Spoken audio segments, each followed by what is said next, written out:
Topics हैं।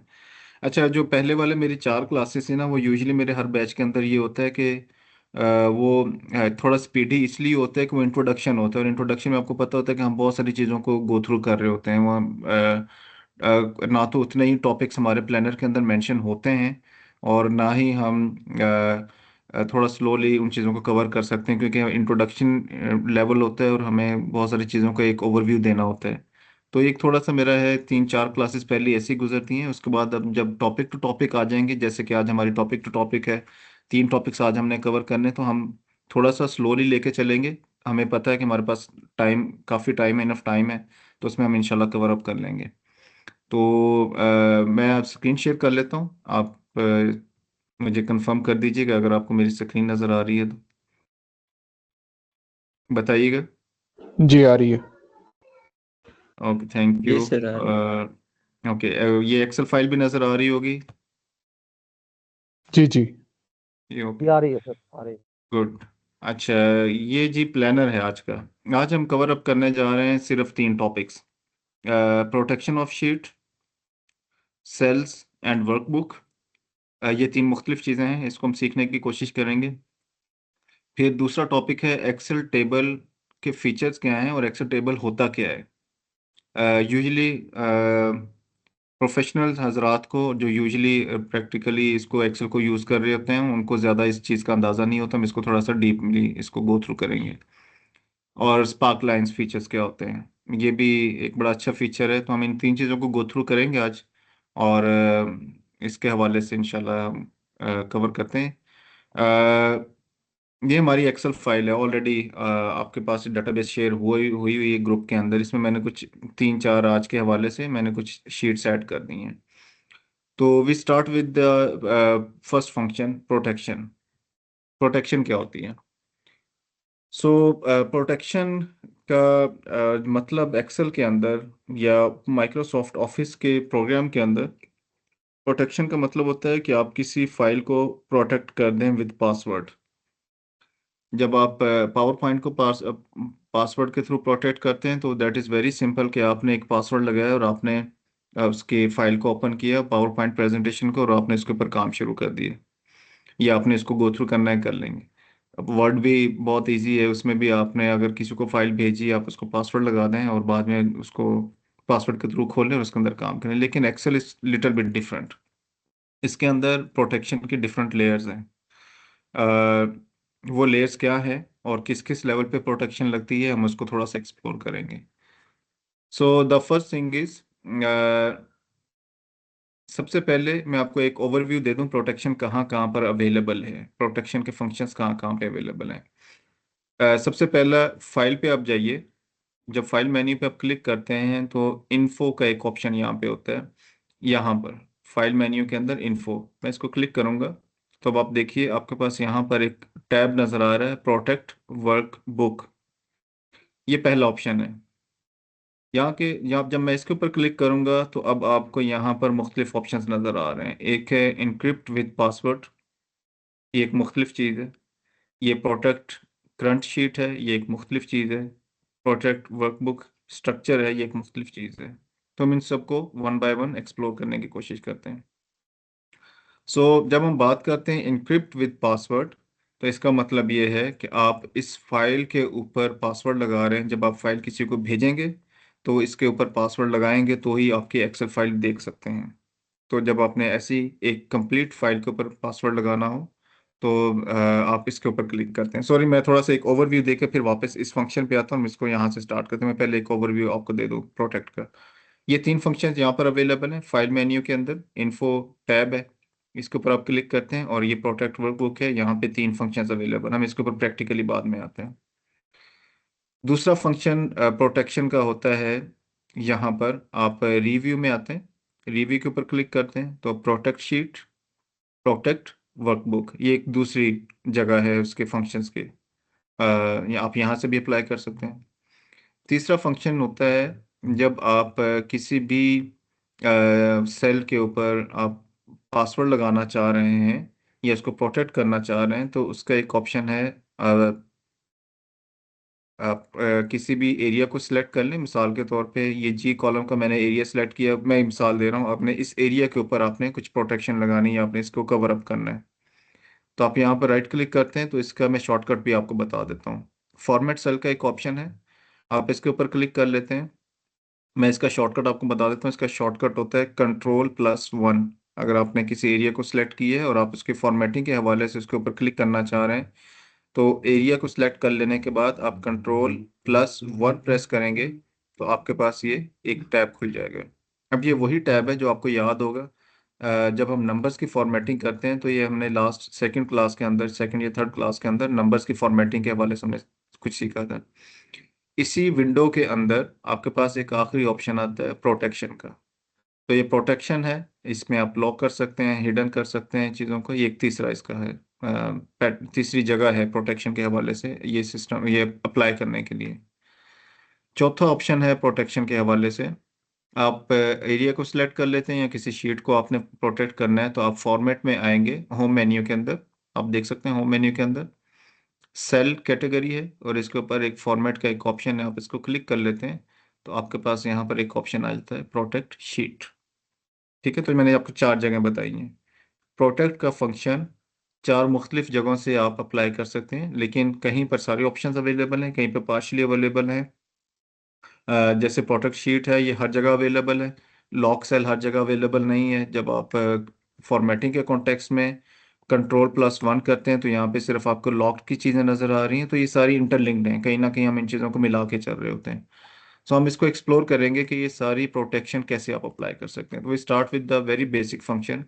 File को, ये जो एक्सेल फाइल आपके सामने खुली हुई है, ये मैं अगर आपको भेजूं और आप इसको पासवर्ड लगा के भेजना चाहें कि कोई इसको पासवर्ड लगाए बगैर खोले ना, तो वो उसका क्या तरीकाकार है।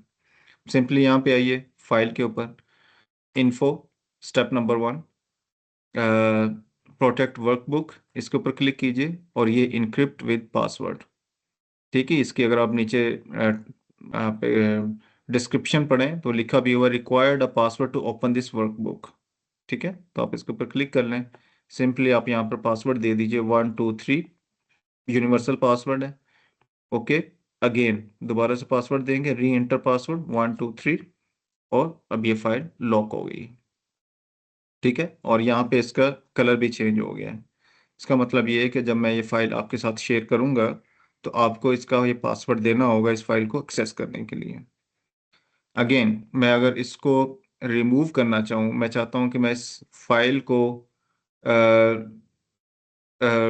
पासवर्ड फ्री कर दूं, तो इसके ऊपर क्लिक करेंगे और आप इसको सिलेक्ट करने के बाद जो पासवर्ड ऑलरेडी इसके अंदर लगा हुआ है, इसको आप डिलीट कर दीजिए विद बैक स्पेस, और आप इसको ओके का बटन प्रेस करेंगे, तो यू सी कि वो येलो हाईलाइटेड जो पहले एरिया था और जो स्टेटस आपको बताया जा रहा था, वो ख़त्म हो गया है। अब आप सिर्फ इसको आप इसको एक जनरल फाइल के तौर पे यूज़ कर सकते हैं। तो ये पहली चीज़ है जिसमें एक ओवरऑल फाइल को आप पासवर्ड के साथ प्रोटेक्ट करके किसी के साथ शेयर कर सकते हैं। ये पहला सिनेरियो था।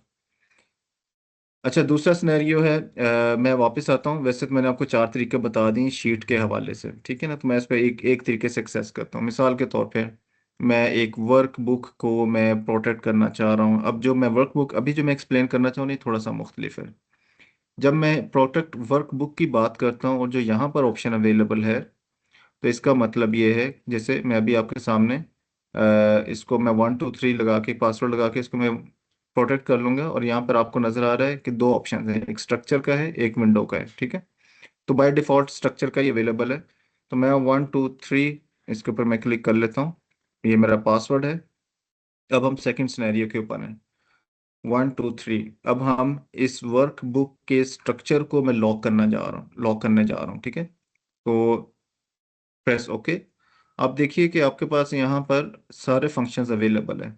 मैं किसी को भी अगर हाईलाइट करना चाहूँ, मैं कोई फॉन्ट साइज चेंज करना चाहूँ, मैं किसी का कलर चेंज करना चाहूँ, तो इसी मैं सारे काम कर सकता हूँ। But what is the purpose कि जो हमने यहाँ पर प्रीव्यू में जाके प्रोटेक्ट वर्कबुक के ऊपर क्लिक किया और हमने एक पासवर्ड भी लगाया, तो उसकी इम्प्लीकेशन हमें कहाँ पे नज़र आ रही है, एप्लीकेशन कहाँ पे नज़र आ रही है। तो ये देखिए, जब मैंने इसके वर्कबुक को मैंने प्रोटेक्ट किया, तो इसका मतलब ये है कि इस फाइल का जब हम वर्क बुक की बात करते हैं तो एक्सेल में वर्क बुक का मतलब ये पूरी फाइल होती है, उसमें शीट्स भी आ जाती हैं। तो जब मैंने स्ट्रक्चर को लॉक कर दिया तो यू सी कि मेरे पास यहाँ पर शीट्स को चेंज करने या ऐड करने या रिमूव करने का ऑप्शन मेरे पास नहीं है। यू सी, आप अगर बॉटम पे देखें मेरे पास प्लस साइन एक ऑप्शन आ रहा है, मैं इसको क्लिक करना चाह रहा हूँ नई शीट ऐड करने के लिए। तो जब मैंने इसके वर्कबुक को लॉक कर दिया तो अब आप स्ट्रक्चर को नहीं चेंज कर सकते। रिमेंबर द टर्म स्ट्रक्चर, ठीक है। तो आप स्ट्रक्चर को नहीं बदल सकते। मिसाल के तौर पे मैं इनमें से किसी का मैं कलर चेंज करना चाह रहा हूँ तो आप देखेंगे आपको बहुत सारे फंक्शंस इनविजिबल नज़र आ रहे हैं, ठीक है। तो क्या नज़र आ रहा है? प्रोडक्ट शीट नज़र आ रहा है, सिलेक्ट ऑल शीट नज़र आ रही है, व्यू कोड नज़र आ रहा है। तो अगर मैं इसको डिलीट करना चाहूँ, अगर मैं इसको रीनेम करना चाहूँ, अगर मैं इसको दाएं बाएं मूव करना चाहूँ तो मैं नहीं कर सकता। अगर मैं इसको हाइड करना चाहूँ तो मैं नहीं कर सकता। अगर मैं इस शीट का कलर चेंज करना चाहूँ तो नहीं कर सकता। द पॉइंट इज कि जब हमने इस वर्कबुक को प्रोटेक्ट किया तो अब मैं इनके अंदर जो शीट्स अवेलेबल हैं ना तो मैं इनको डिलीट कर सकता हूँ, ना मैं कोई एडिशनल शीट इसमें ऐड कर सकता हूँ, ना मैं हाइड कर सकता हूँ, ना मैं इनके कलर्स चेंज कर सकता हूँ। मैं कुछ भी नहीं कर सकता। तो मैंने इस पूरे स्ट्रक्चर को लॉक कर दिया। फॉर एग्जांपल, आप एक किसी क्लाइंट को या अपनी टीम को एक फाइल भेजते हैं और आप ये चाहते हैं कि मेरी जो शीट के अंदर मेरी एक्सेल फाइल के अंदर जो चार शीट्स हैं वो बिल्कुल ऐसे ही विजिबल रहें, वो चेंज ना हो सके, उनको कोई हाइड ना कर सके और उनमें से किसी शीट को कोई डिलीट ना कर सके, तो you will go for this option, review में जाके प्रोटेक्ट वर्कबुक। अगेन, अगर आप इसको चेंज करना चाह रहे हैं, अनप्रोटेक्ट करना चाह रहे हैं, आप चाहते हैं कि आपको वो चीज़ें वापस आ जाए, आप वो जो शीट्स के साथ चेंजेस करना चाह रहे हैं, तो आप इसको पहले पासवर्ड लगाएंगे। तो मैंने पासवर्ड लगाया है। अब आप देखिए, अब मेरे पास प्रोटेक्ट वर्कबुक के बाद मैं अगर इसके ऊपर क्लिक करूं तो यू सी मेरे पास एक नई शीट ऐड हो गई है। अब अगर मैं किसी शीट का कलर चेंज करना चाहूँ, मिसाल के तौर पे ये मेरे पास एक शीट है, इसका मैं कलर चेंज करना चाह रहा हूँ, तो मेरे पास ये सारे फंक्शंस अवेलेबल है, पहले नहीं थे। आपने वो सारा देख लिया कि प्रोडक्ट वर्कबुक के अंदर आप स्ट्रक्चर को लॉक कर देते हैं। आई होप कि यहाँ तक आपको क्लैरिटी होगी होगी। सबसे पहला फंक्शन इस ओवरऑल फाइल को लॉक करना है। दूसरा फंक्शन प्रोडक्ट वर्कबुक जिसमें आप इसके स्ट्रक्चर को चेंज करते हैं। अब तीसरा फंक्शन है, यहाँ पर मैं इसको डिलीट कर दूँ। तीसरा फंक्शन है, मिसाल के तौर पे मैं यहाँ पर इस शीट को मैं लॉक कर दूँ, ठीक है। तो अब ये देखिए मेरे पास ये शीट है, मैं ये चाहता हूँ कि इसके सारे फंक्शंस डिसेबल हो जाएं। एक दो फंक्शंस अवेलेबल होंगे, बाकी सारे डिसेबल हो जाएंगे। तो आप सिंपली क्या करेंगे, इस एक शीट को खोलने के बाद जिस भी शीट के आप फंक्शंस को डिसेबल करना चाह रहे हैं, रिव्यू में जाइए। अगेन, अब यहाँ पर आपके पास दो तीन ऑप्शन है, आप यहाँ से लॉक कर लें, या मैंने दूसरा तरीका होम मेन्यू के अंदर फॉर्मेट के अंदर मैंने बताया था, वहां से भी लॉक कर सकते हैं। तो ये देखिए, अब मैंने जैसे प्रोडक्ट शीट के ऊपर क्लिक किया तो अब यहाँ पर आपको एक लंबी लिस्ट नजर आ रही है। अब ये जो लिस्ट है, ये वो तमाम फंक्शंस आपको अलाउ करती है कि जब आपने इस शीट को लॉक करना है तो आप किस किस चीज़ को अलाउ करना चाह रहे हैं, किस किस चीज़ को डिसेबल करना चाह रहे हैं। तो यूजुअली बाय डिफॉल्ट हमारे पास दो चीज़ें, select locked cell, select unlocked cell, ठीक है। तो ये बाय डिफॉल्ट ये ओपन चीज़ें, आप इसके ऊपर पासवर्ड लगा दीजिए 1 2 3, यूनिवर्सल पासवर्ड जो मैं यूज़ कर रहा हूँ। ओके, री enter password 1 2 3, press okay.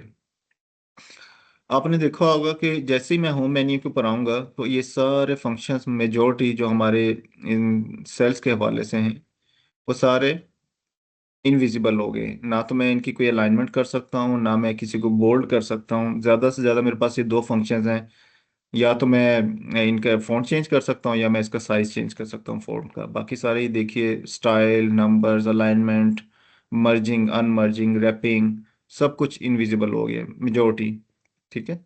Formatting करना चाह रहे हैं तो ये वो तो आपको उसने आपको अलाउ कर दी है कि अब आप यहाँ से ये इसको क्लिक कर लें फॉर्मेट पेंटर को, और आप फॉर्मेटिंग थोड़ी सी बदल सकते हैं, अदरवाइज आप नहीं कर सकते। अच्छा, अभी ये फाइल प्रोटेक्टेड है, नॉट शीट प्रोटेक्टेड है। अगर मैं इसमें किसी को चेंज करना चाहूँ, मिसाल के तौर पे मैं यहाँ पे कुछ ऐड करना चाह रहा हूँ, तो इसी मैंने ओ कॉलम के अंदर एक जगह पे मैंने क्लिक किया। मैं इसको थोड़ा सा बिगर व्यू में आपको दिखाता हूँ, और मैं यहाँ पे कुछ इंटर करना चाह रहा हूँ। मैं जैसे कुछ इंटर करना चाहूँगा तो मुझे कुछ इंटर करने की भी परमिशन नहीं है। जो इंटर है, अगर मैं इसको डिलीट करना चाहूँ, जैसे कि आप यहाँ पर एक सेल देख रहे हैं एम कॉलम के अंदर, ऑन ग्रीन जो है, मैं इसको डिलीट करना चाह रहा हूँ, मुझे डिलीट का भी ऑप्शन नहीं दे रहा। तो शीट की प्रोटेक्शन का क्या मतलब है?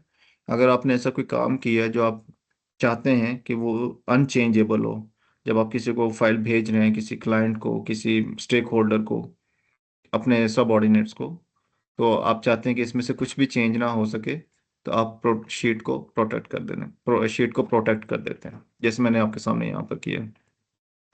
अच्छा, अब अगर आप इसमें कुछ चेंजेस करना चाह रहे हैं, तो सबसे पहले आप रिव्यू में जाएंगे और आप यहाँ पर अनप्रोटेक्ट के ऊपर क्लिक करेंगे। अनप्रोटेक्ट के ऊपर जैसे क्लिक करते हैं, पहले आप इसको पासवर्ड देंगे।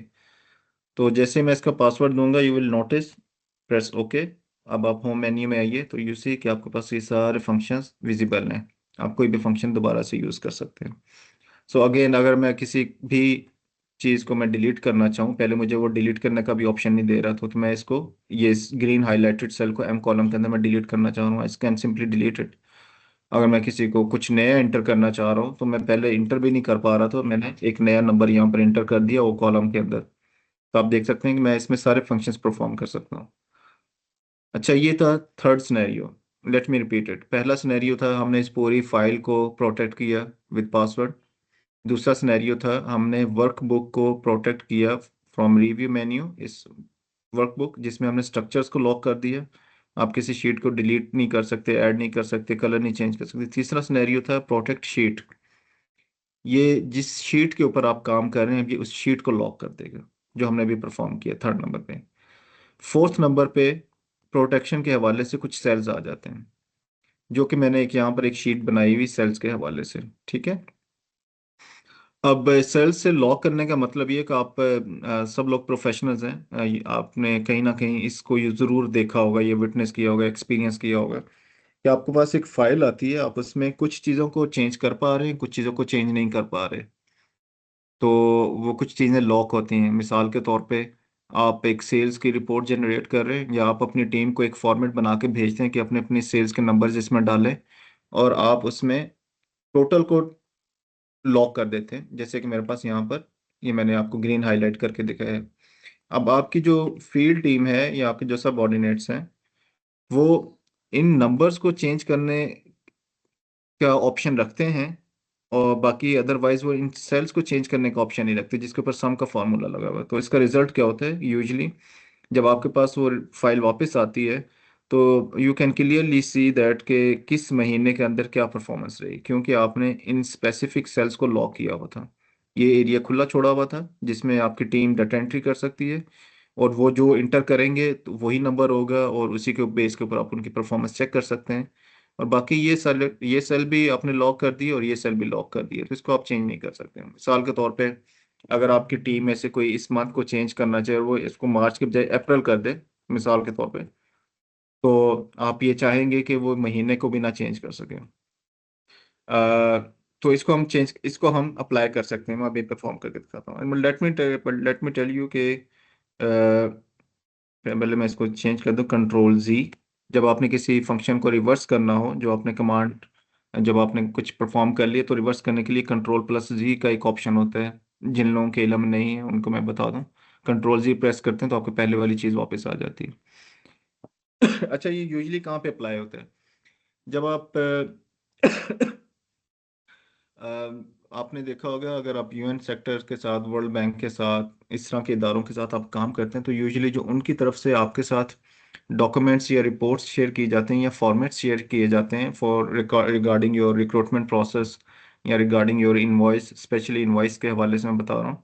तो इनवॉइस के अंदर आपके पास most of the functions Excel के अंदर लॉक्ड होते हैं। आप बहुत सारे फंक्शंस को चेंज नहीं कर सकते।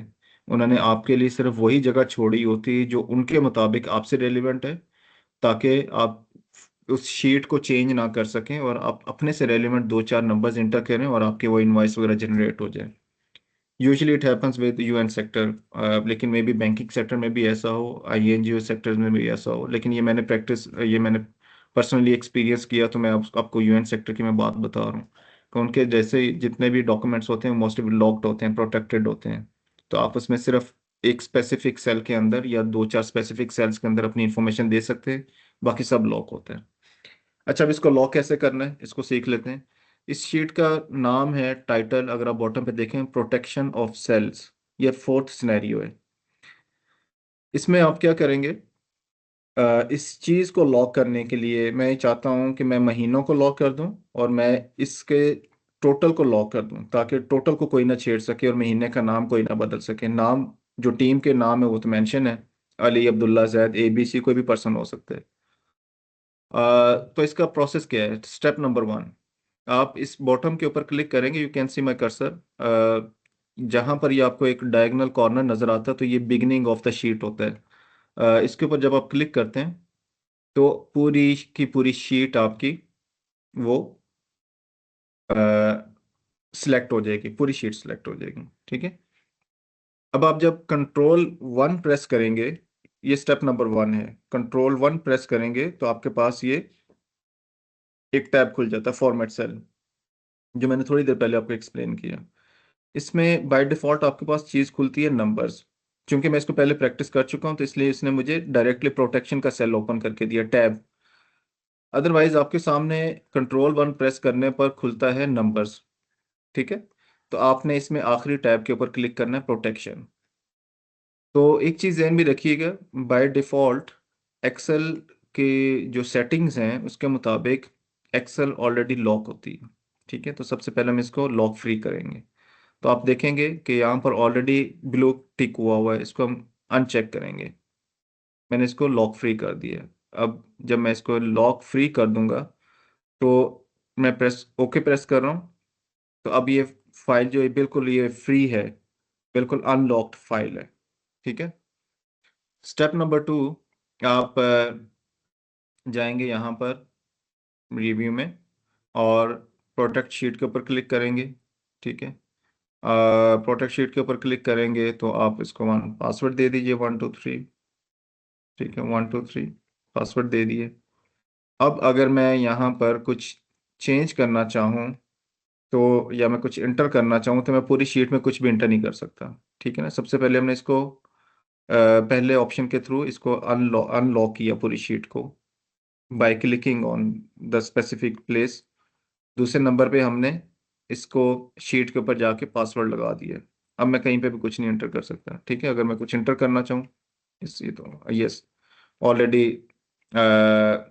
अच्छा, ये मैं क्यों एंटर कर पा रहा हूँ? इसलिए कि मैंने इसके पहले सेल यहाँ पर क्लिक करते हुए, कंट्रोल 1 पे क्लिक करते मैंने इसको ऑलरेडी सारा फ्री कर दिया था, तो इसलिए मैं इसको यहाँ पर, अदरवाइज आप देखें तो यहाँ पर फंक्शंस आपके पास सारे इनविजिबल हो गए शीट को प्रोटेक्ट करने के बाद। अच्छा, अब तीसरे नंबर पे मैं इस एरिया को मैं लॉक करना चाह रहा हूँ। ठीक है। तो इसको लॉक करने का क्या तरीका है? मैं दोबारा से इसको क्लिक करूंगा, इन महीनों को सिलेक्ट करने के बाद कंट्रोल 1, सॉरी, ये मुझे अलाउ इसलिए नहीं कर रहा कि यहाँ पर शीट के ऊपर पासवर्ड लगा है 123।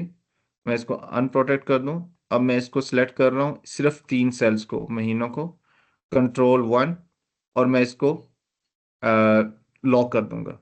ठीक है। Lock, okay.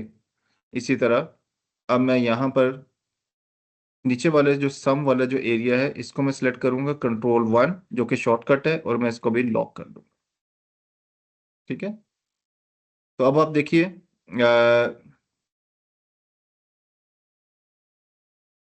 सर ये लेट मी इकट्ठे चेक। लॉक नहीं हो सकते दोनों रोल्स? इकट्ठे भी कर सकते हैं, मैंने लहदा लहदा किए अब दोनों को। अगर आप कंट्रोल यहाँ से कंट्रोल के साथ प्रेस करते हो दोनों का अलग इकट्ठे कर लें तो इकट्ठे भी कर सकते हैं, मैंने अलग अलग किए हैं थैंक यू। तरीकाकार से। ठीक है। अच्छा, लेट मी चेक कि मैं इसको चेंज कर सकता हूँ, April, yes, okay. So 1 step is remaining. आप दोबारा इसमें जाइए, इसको प्रोटेक्ट कर दें।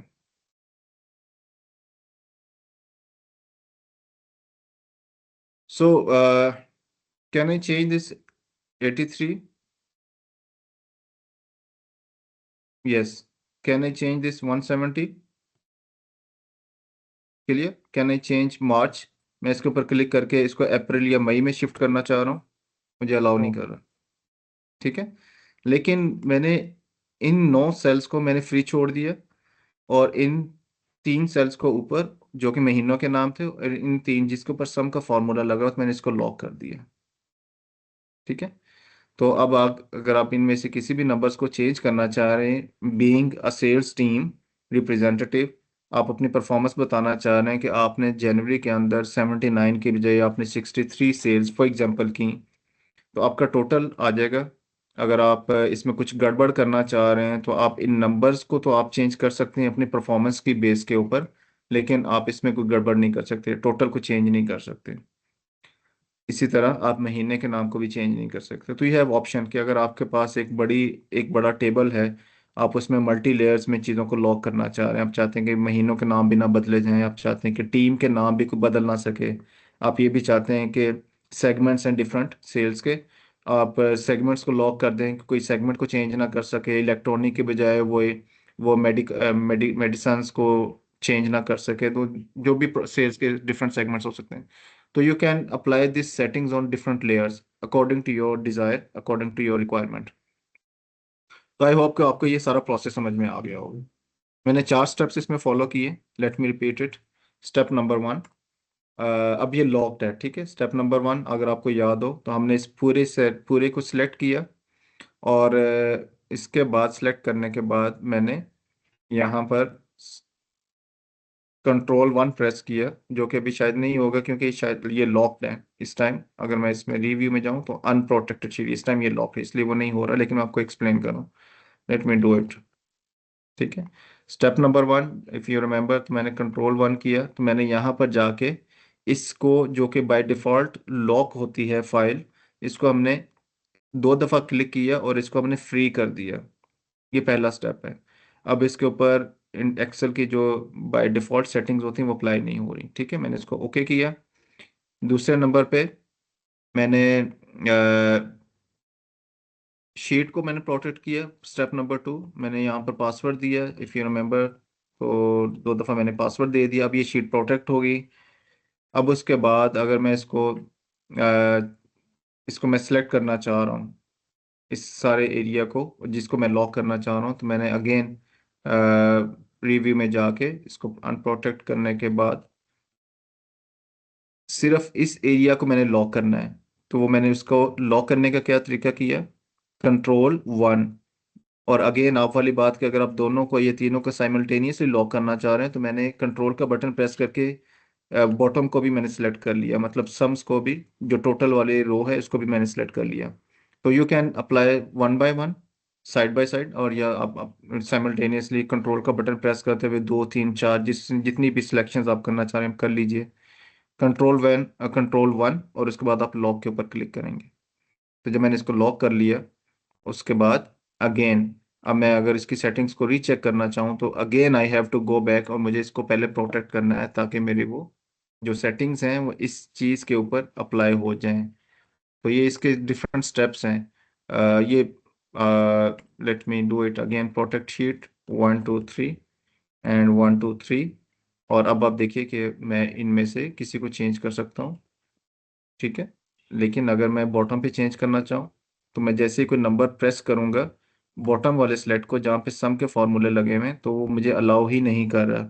अगेन मैं 170 के ऊपर मैंने इस टाइम क्लिक किया और मैं इसके ऊपर कुछ चेंज करना जा रहा हूँ, तो मुझे ये एरर की मैसेजेस आ जाएंगे। तो आई होप कि आपको ये प्रोटेक्शन के मुख्तलिफ स्टेप्स समझ में आ गए होंगे। नाउ फ्रॉम माई साइड, ये मेरा हमारा ये टॉपिक कवर हो चुका है। अगर आपका इन सारे प्रोसेसेस के हवाले से कोई क्वेश्चन है, यू कैन आस्क, अदरवाइज फिर हम इससे नेक्स्ट टॉपिक पे चलते हैं। सर स्मार्ट क्वेश्चन सर, बिल्कुल स्मार्ट और शॉर्टली करूंगा सर। जी जी प्लीज। मैं ये चाह रहा हूँ कि अली अब्दुल्ला का डेटा ना चेंज कर दे, जैद जो है वो अब्दुल्ला का ना चेंज कर दे। तो अगर ये ऑप्शन है कि जो सेल आपने फ्री रखे हुए हैं, जिनको आपने प्रोटेक्ट नहीं किया हुआ, मैं अगर अली को भेजता हूँ तो वो वापस आता है, तो हो सकता है अली ने जो है ना अब्दुल्ला के ये सारे कंटेंट चेंज कर दिए हों।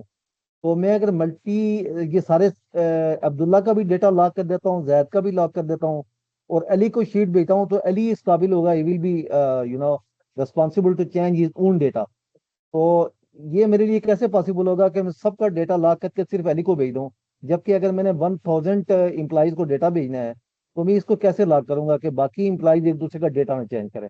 Thank you sir. Very smart question, very good question. अच्छा, इसमें देखिए फिर अगर आपके पास एक बड़ी टीम है और आप सबको भेजना चाह रहे हैं, तो फिर उसमें आपको स्मार्ट ये करना होगा कि आप सारे को लॉक करेंगे और सिर्फ अली को जब फाइल भेज रहे हो तो आप अली को अली की एक ये रो ओपन करके भेज दें, जैसे मैंने भी आपके सामने प्रोसेस किया, और बाकी उससे ऊपर नीचे सारा लॉक कर दें। और जब आप अब्दुल्ला को भेज रहे हैं तो अब्दुल्ला के लिए उसकी रो खाली छोड़ दीजिए, लेकिन आप ऊपर नीचे सारा लॉक कर दें। लेकिन इससे होगा क्या कि बीइंग अ मैनेजर, आप, it's just a wastage of time, ठीक है ना। तो क्योंकि अगर आप इसकी प्रोटेक्शन को खुद से इंश्योर कर रहे हैं हर जगह पे, हर लेयर पे, हर बंदे के लेवल पे, तो आपका बहुत ज़्यादा टाइम कंज्यूम हो रहा है। तो इसमें एक आइडियली ये सिचुएशन मेरी नज़र में हो सकता है कोई और सिनेरियो भी पॉसिबल हो कि आप इसके लिए कोई एक डेडिकेटेड पर्सन रख लीजिए, कोई एक डाटा एंट्री ऑपरेटर हो, कोई एक बंदा रिस्पॉन्सिबल हो फॉर ऑल द इंफॉर्मेशन, ठीक है, ताकि वो आपके बाकी इंफॉर्मेशन को चेंज ना कर सके। मे बी अगर आपके पास 100 एम्प्लॉयज़ या 100 टीचर्स का डाटा है मिसाल के तौर पे, और आप उसको इंटर करना चाह रहे हैं, तो आप अगर ये चाह रहे हैं कि 100 टीचर्स खुद से इस फाइल को इंटर करें, और आप हर एक को इंश्योर भी करना चाह रहे हैं कि कोई किसी दूसरे को ना बदले, तो आप 100 टाइम्स इसमें चेंजेस करके फाइल्स भेजेंगे मुख्तलिफ लोगों को, या मे यस बी सर, बिल्कुल। आप 100 लोगों को ये फाइल भेजेंगे विद डिफरेंट पासवर्ड्स, समझ गए। Yes sir. तो फिर वो आप इट्स जस्ट आप ये कह लीजिए कि आपका ही बहुत ज़्यादा टाइम कंज्यूम होगा, फिर वो स्मार्ट प्ले नहीं है, फिर वो जो पर्पज़ है इसका फिर वो नहीं फुलफिल हो रहा। तो ये मेरे ख्याल में बड़ा एक आइडियल चीज़ होगी कि आप किसी एक पर्सन को रिस्ट्रिक्ट कर सके कि वो दूसरे का डाटा को ना बदले। आप कर सकते हैं, लेकिन फिर आपको 100 टाइम्स इस फाइल को बदलना होगा, 100 टाइम्स आपको इसके पासवर्ड्स बदलने होंगे। तो इस तरह से आप उसको फिर मैनेज कर सकते हैं। अच्छा सर, इसमें मेरे ख्याल में आइडिया ही हो सकता है, इसमें शायद कोई इनोवेशन मेरे पास तो नहीं है।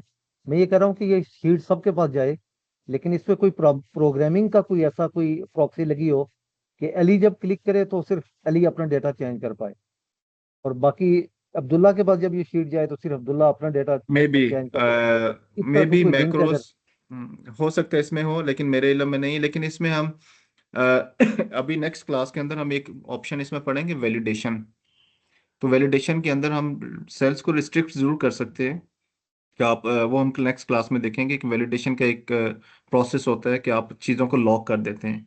कि आप फॉर एग्जांपल आप एक रेंज दे देते हैं, आप कहते हैं कि मेरे इस सेल के अंदर, अगर सी कॉलम के अंदर आप ये चाहते हैं कि ये जो सेल्स हैं, एक मिनट में साके बात हूँ आपके साथ।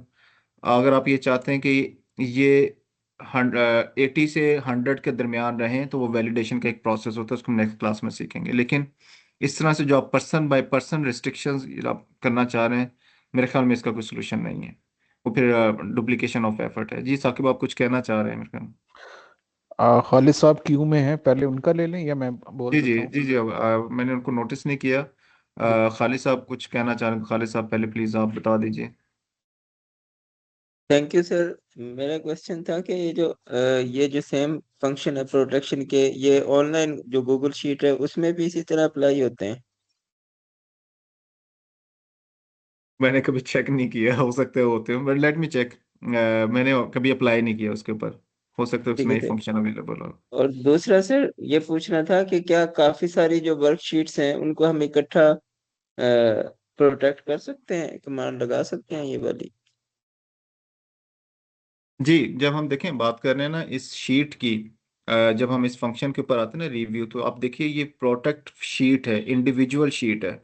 आप इसके ऊपर ठीक है। कोई और रिस्ट्रिक्शंस अप्लाई कर सकते हैं, आप शीट बदलेंगे, तो अब आप जब इसको लॉक करेंगे तो आप इसके ऊपर मल्टीपल और रिस्ट्रिक्शंस अप्लाई कर सकते हो, तो शीट टू शीट आप अप्लाई कर सकते हैं। तो मैंने आपके सामने वो सारे सिनेरियोज रखे हैं। अगर आप इसके ऊपर वर्कबुक को लॉक करते हैं तो आप सिर्फ स्ट्रक्चर को लॉक करते हैं।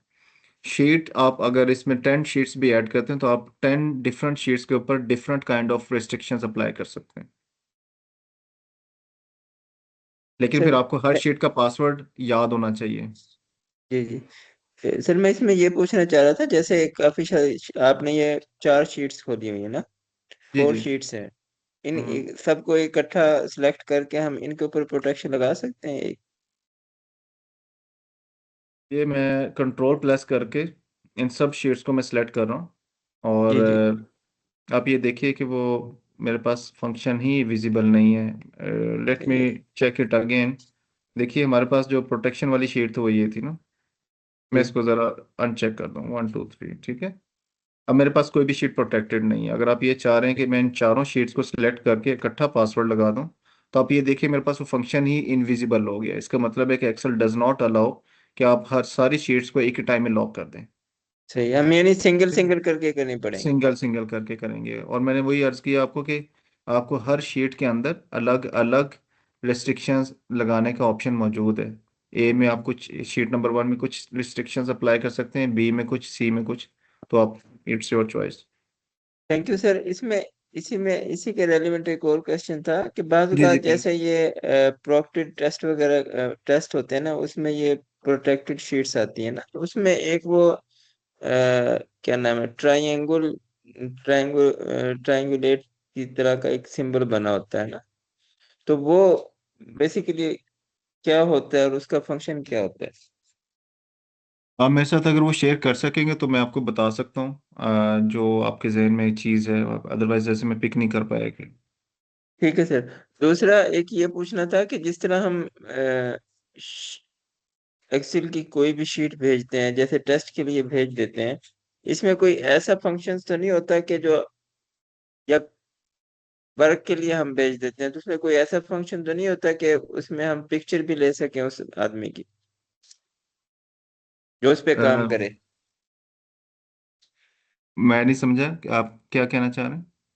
सर इसमें कोई जैसे कोई भी शीट है हम भेजते हैं किसी के पास, जब वो जी जी। काम कर रहा हो उसकी पिक्चर या वो कोई इस ओके, तरह की आप ये कह रहे हैं कि आप जो बंदा उसके ऊपर काम कर रहा है वो उसका स्क्रीनशॉट लेके सेव कर ले और आपको बता दे, या आपको, राइट, जी जी जस्ट टू चेक बंदा अवेलेबल है अपनी सीट पे या नहीं, जस्ट फॉर सिक्योरिटी चेक, ठीक है, राइट, या उसकी जी सर। प्रेजेंस को चेक करने की। नहीं, जी सर। एक्सेल ये चीज़ नहीं प्रोवाइड करता। एक्सेल के अंदर ऐसा कोई फंक्शन नहीं मेरे इल्म में। लेकिन उसके लिए सॉफ्टवेयर्स होते हैं कि जो आपकी मॉनिटरिंग करते हैं, जो आपकी ट्रैकिंग करते हैं कि आप किस टाइम सीट पे अवेलेबल हैं और आपने कितना काम किया, तो उसके लिए डिफरेंट एप्लीकेशंस अवेलेबल हैं। लेकिन अगर आपने किसी को फाइल भेजी और वो पासवर्ड प्रोटेक्टेड है, या कोई भी आपने कोई जनरल फाइल भेजी और मेरी ये इंटेंशन हो कि जैसे ही जो अगला बंदा खोले तो मुझे उसका स्क्रीनशॉट वापस आ जाए, तो एक्सेल के अंदर ऐसा ऐसा कोई फंक्शन नहीं है। सही है वो सर। उसके लिए डिफरेंट एप्लीकेशंस होती हैं जो आपके स्क्रीनशॉट्स लेके आगे ट्रांसफर कर सकती हैं। ठीक है sir, thank you sir.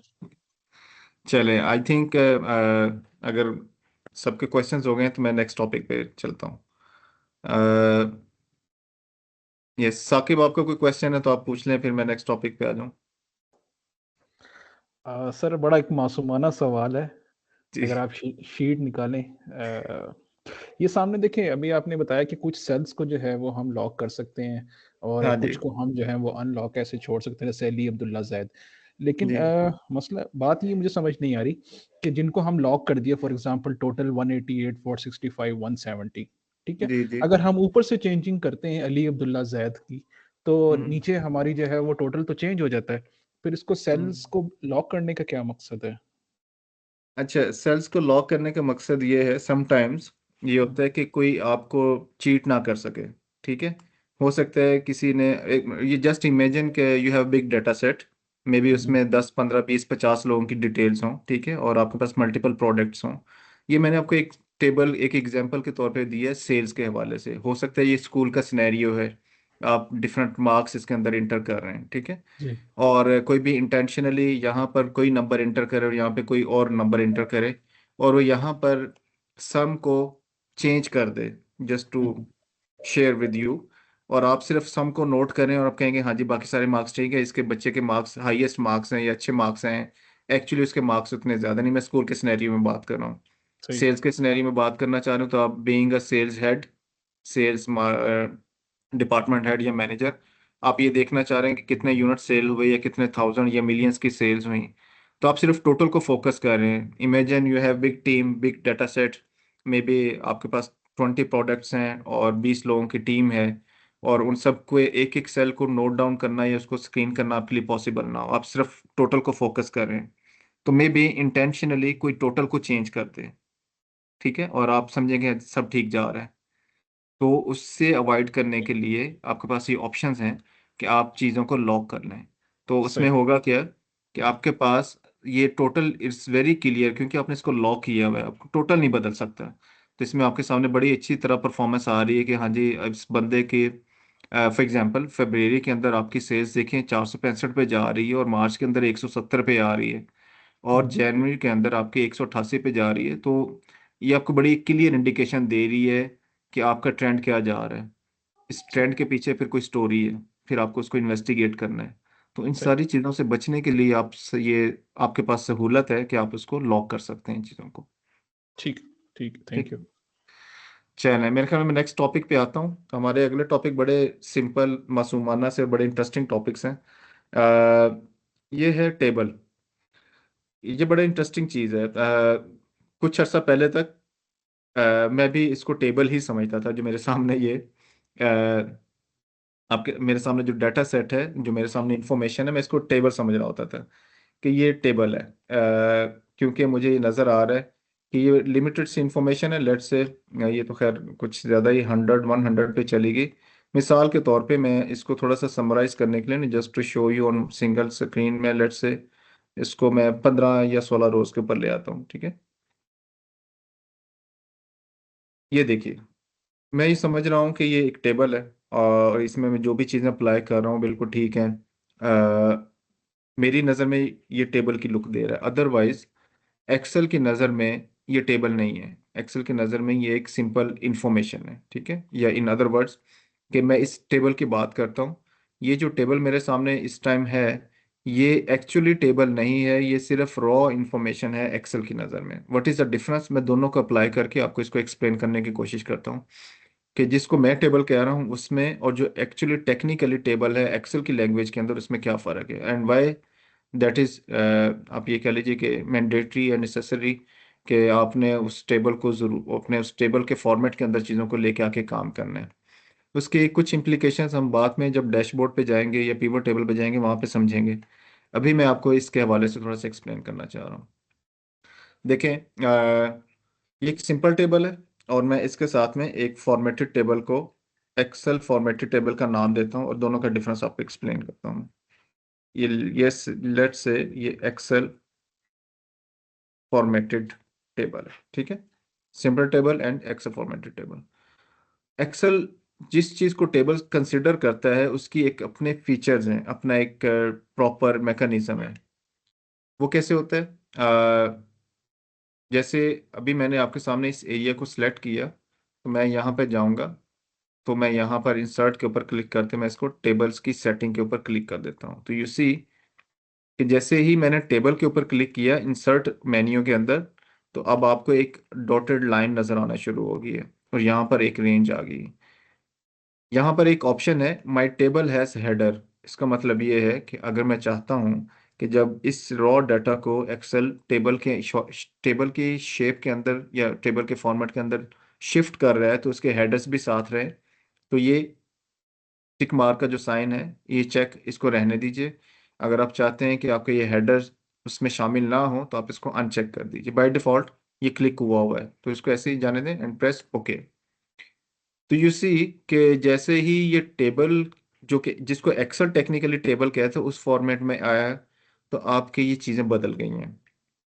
Otherwise यहाँ पर आपके पास कुछ भी नहीं है, ये सिर्फ एक रॉ इंफॉर्मेशन है। अब मैंने इसको इस शीट के अंदर थ्रू इंसर्ट मेन्यू इस एरिया को सिलेक्ट करते हुए टेबल के ऊपर क्लिक किया तो ये टेबल की फॉर्मेटिंग आ गई है। अच्छा, व्हाट इज़ द डिफरेंस, दोनों में क्या फ़र्क है? तो वो हम उसको थोड़ा सा एक्सप्लेन करने की कोशिश करते हैं, समझने की कोशिश करते हैं। सबसे पहली चीज़, इसके कलर्स फॉर्मेटिंग बदल गई। अच्छा, ये ग्रीन क्यों है ऊपर? इसलिए ग्रीन है कि मैंने यहाँ पर जब मैंने इसकी डुप्लीकेट बनाई तो यहाँ पर ये सारा ग्रीन हेडर था और तो उसने जब इसको टेबल के फॉर्मेट में शिफ्ट किया तो उसने इसको ग्रीन हेडर दे दिया। But actually this is not green header, ये मेरा दिया हुआ कलर है। तो मैं इसको चेंज कर सकता हूँ। मिसाल के तौर पे मैं अगर इसके कलर्स ख़त्म कर दूँ, नो फिल, तो यू सी कि अब उसका एक्चुअल कलर कॉम्बिनेशन आ गया, ये उसका अपना थीम आ गया है। अच्छा, हम स्टेप बाय स्टेप इन चीज़ों को आगे लेके चलते हैं। मुझे ये कलर्स अच्छे नहीं लगते, मैं इसका थीम चेंज करना चाह रहा हूँ before moving to other options. तो मेरे पास ये ऑप्शन है कि मैं यहाँ पर टेबल डिज़ाइन में आऊँ। तो आपने एक चीज़ नोट की होगी, मैं दोबारा से एक्सप्लेन कर देता हूँ।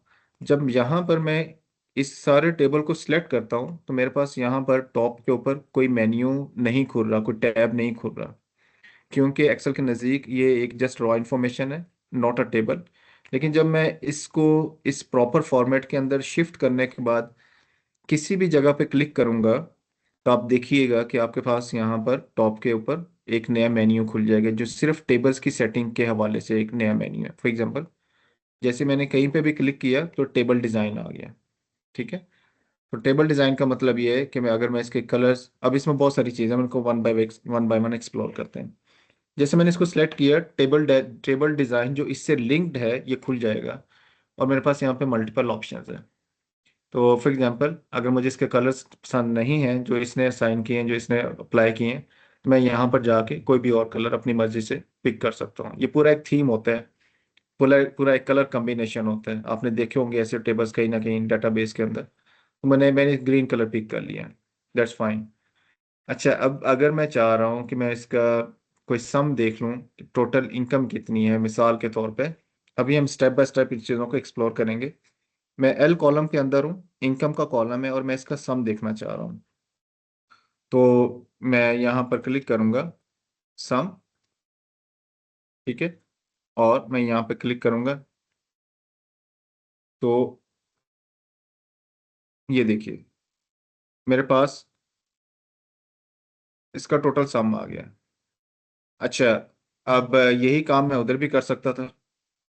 तो वह है कि मैंने यहाँ पर सम मैन्युअली अप्लाई की है और उसके बाद मेरे पास एक नई लाइन भी ऐड हो गई है। इसके मल्टीपल फंक्शंस हैं यहाँ पर। अगर मैं इस साइड पे अप्लाई करूँ, जस्ट मैं कंपैरिजन इसलिए कर रहा हूँ ताकि आपको थोड़ी सी क्लैरिटी हो सके कि इनमें डिफरेंस कहाँ पर आ रहा है। ये देखिए सम, और ये मैं यहाँ पर इसका मैन्युअली इसको मैं ऐड कर रहा हूँ। तो मेरे पास एक सम का फॉर्मूला तो लग गया, लेकिन that is just a single value. मेरे पास लेफ्ट राइट ना तो कोई लाइन ऐड हुई और ना ही कोई मेरे पास यहाँ पे ड्रॉप डाउन मेन्यू आ रहा है, जबकि हमारे पास यहाँ पे ड्रॉप डाउन मेन्यू भी आ रहा है। अब ये ड्रॉप डाउन मेन्यू क्या है ये मैं आपको बता देता हूँ। जब हम टेबल की फॉर्मेटिंग में होते हैं तो हम यहाँ पर किसी भी जगह पर उसके ऊपर फॉर्मूला अप्लाई कर लेने के बाद यहाँ पर इस ड्रॉप डाउन मेन्यू के थ्रू हम कोई भी फंक्शन पिक कर सकते हैं। मिसाल के तौर पे मैंने आपके सामने सम का फॉर्मूला अप्लाई किया, मुझे सम नहीं चाहिए, मुझे एवरेज चाहिए, तो मैं सिंपली एवरेज के ऊपर क्लिक कर लूँगा। अच्छा, अगर मैं इसको लेफ्ट राइट क्लिक कर दूं तो आप ये देखिए अब राइट साइड पे उसने इसको सिलेक्ट कर लिया। अगर मैं इसको यहाँ पर इस कैटेगरी के अंदर कॉपी पेस्ट कर दूं तो ये देखिए वहाँ पे हर जगह पर वो चीज़ों को पिकअप ऐड करना शुरू कर दिया उसने, सम। अब यहाँ पे सॉरी एवरेज, अभी हमने इसमें एवरेज ही शायद ट्राई किया था। यहाँ पर लेट मी चेक किया, सॉरी एडमिट पे पहले कर लूँ। ओके, सो अगेन अगर मैं एवरेज क्लिक करूं तो मैं एवरेज पे आ जाऊंगा। तो मेरे पास यहाँ पर बॉटम के ऊपर हर एक न्यूमेरिक कॉलम के अंदर मेरे पास हर एक के नीचे यहाँ पर मेरे पास ऑप्शन मौजूद है। मैं जिस विदाउट अप्लाइंग एनी फार्मूला मैं जिस भी सेल के ऊपर क्लिक करता हूँ जो न्यूमेरिक सेल है तो मेरे पास ड्रॉप डाउन मेन्यू है। तो मैं यहाँ पर उसको मिनिमम मैक्सिमम जो भी वैल्यू मैं निकालना चाह रहा हूँ, सम निकालना चाह रहा हूँ तो सम आ जाएगा। और इसी तरह ड्रॉप डाउन मेन्यू के जरिए अगर आप काउंट करना चाह रहे हैं तो काउंट आ जाएगा। तो there are multiple options, you can play with this. अच्छा, एक तो ये चीज़ है। दूसरा, अगर मैं यहाँ पर एक नई वैल्यू इंटर करता हूँ 3, तो ये उसकी सेटिंग से बाहर है। लेट मी, यस। अच्छा, अगर मैं यहाँ पर एक नया कॉलम ऐड कर दूँ तो इसके ऊपर कोई चेंजेस नज़र नहीं आ रही। ओके, एक तो ये डिफरेंस डिफरेंस सा जो मैंने आपको ड्रॉप डाउन मेन्यू के जरिए एक्सप्लेन कर दिया कि इसमें किस तरह से चेंजेस होती हैं। मिसाल के तौर पर हम किसी इन बिटवीन द लाइन कुछ ऐड कर लेते हैं और let me try, yes. Okay, तो ये दैट्स सिंपल। अच्छा, अब इसके फर्दर फंक्शंस की तरफ हम चलते हैं। तो मैं किसी भी सेल के ऊपर क्लिक करता हूँ और मैं यहाँ पर टेबल टेबल के ऊपर आ जाता हूँ, टेबल डिज़ाइन। तो यहाँ पर कुछ डिफरेंट फंक्शंस अवेलेबल हैं जो सिर्फ और सिर्फ टेबल की सेटिंग के हवाले से हैं। मिसाल के तौर पे आप ये डिफरेंट फंक्शंस यहाँ पे देख सकते हैं, हेडर रो। अब हम इनको one by one explore explore करते हैं कि ये टेबल के फीचर्स हमें क्या बता रहे हैं। हेडर रो का मतलब ये है, ये हमारे पास जो नाम नज़र आ रहे हैं इसके ऊपर क्या इफेक्ट आएगा अगर मैं इसको अनचेक कर दूं।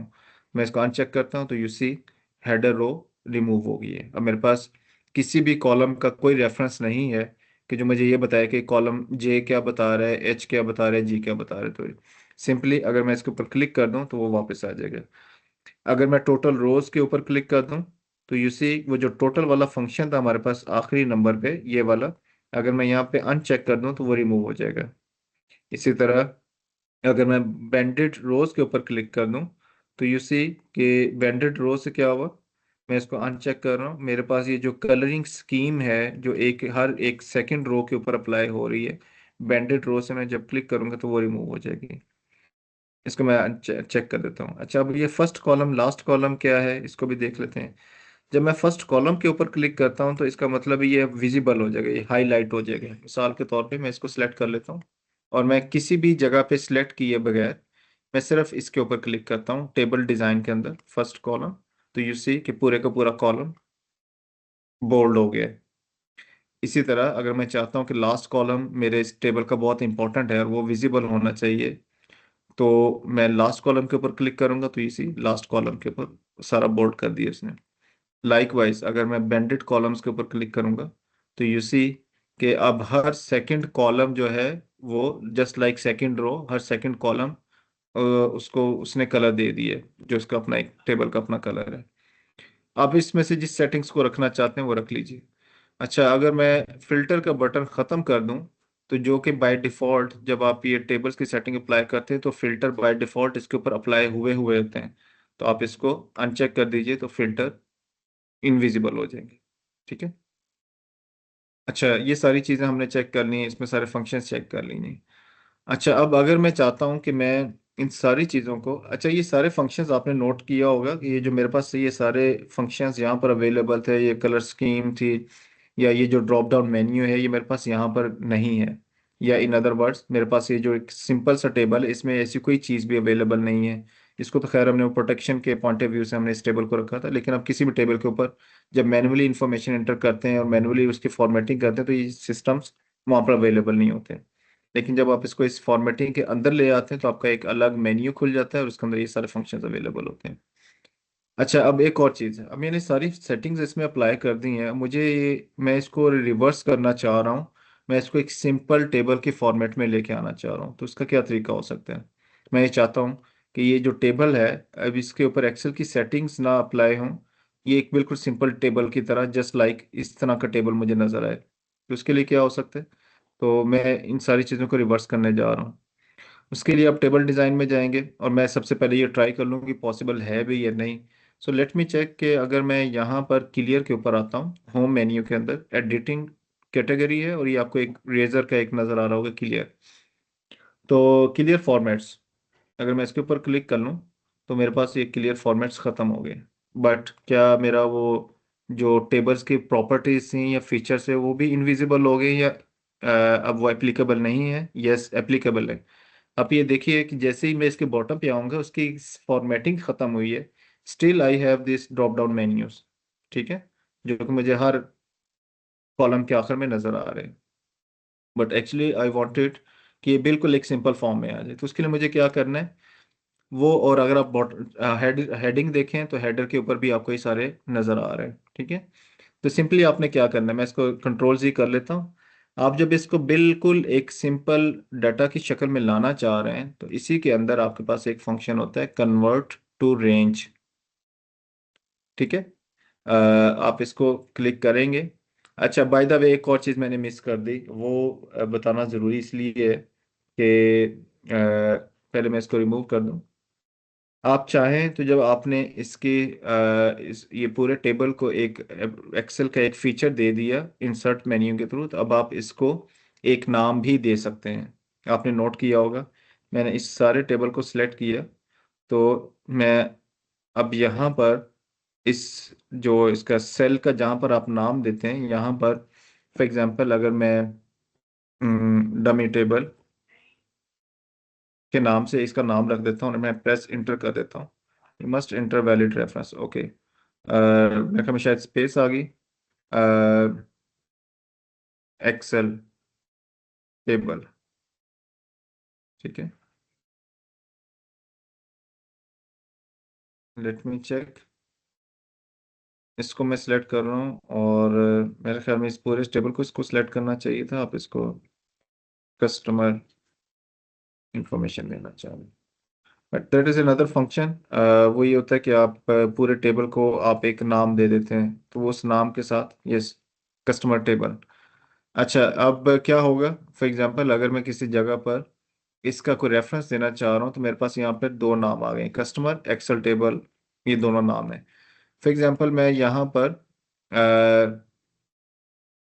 आउट ऑफ दिस मैं यहाँ पर कुछ वैल्यूज इंटर करता हूँ 100, और मैं ये चाहता हूँ कि मैं इस वैल्यू को प्लस कस्टमर टेबल, आपने देखा होगा कि मैंने सिर्फ कस्टमर का एक नाम मेंशन किया है, जो कि इस टेक्स्ट के साथ वो एप्लीकेबल नहीं है।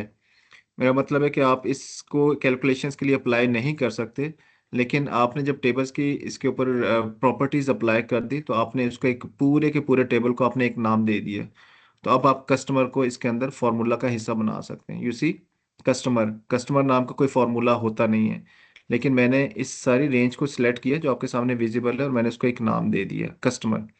सो इन केस अगर आपके पास ऐसा कोई डाटा सेट अवेलेबल हो, तो आप उसमें अपने एक टेबल को अपना एक नाम दे सकते हैं, कुछ सिलेक्टेड एरिया को एक नाम दे सकते हैं, और उसको फार्मूला का हिस्सा बना सकते हैं।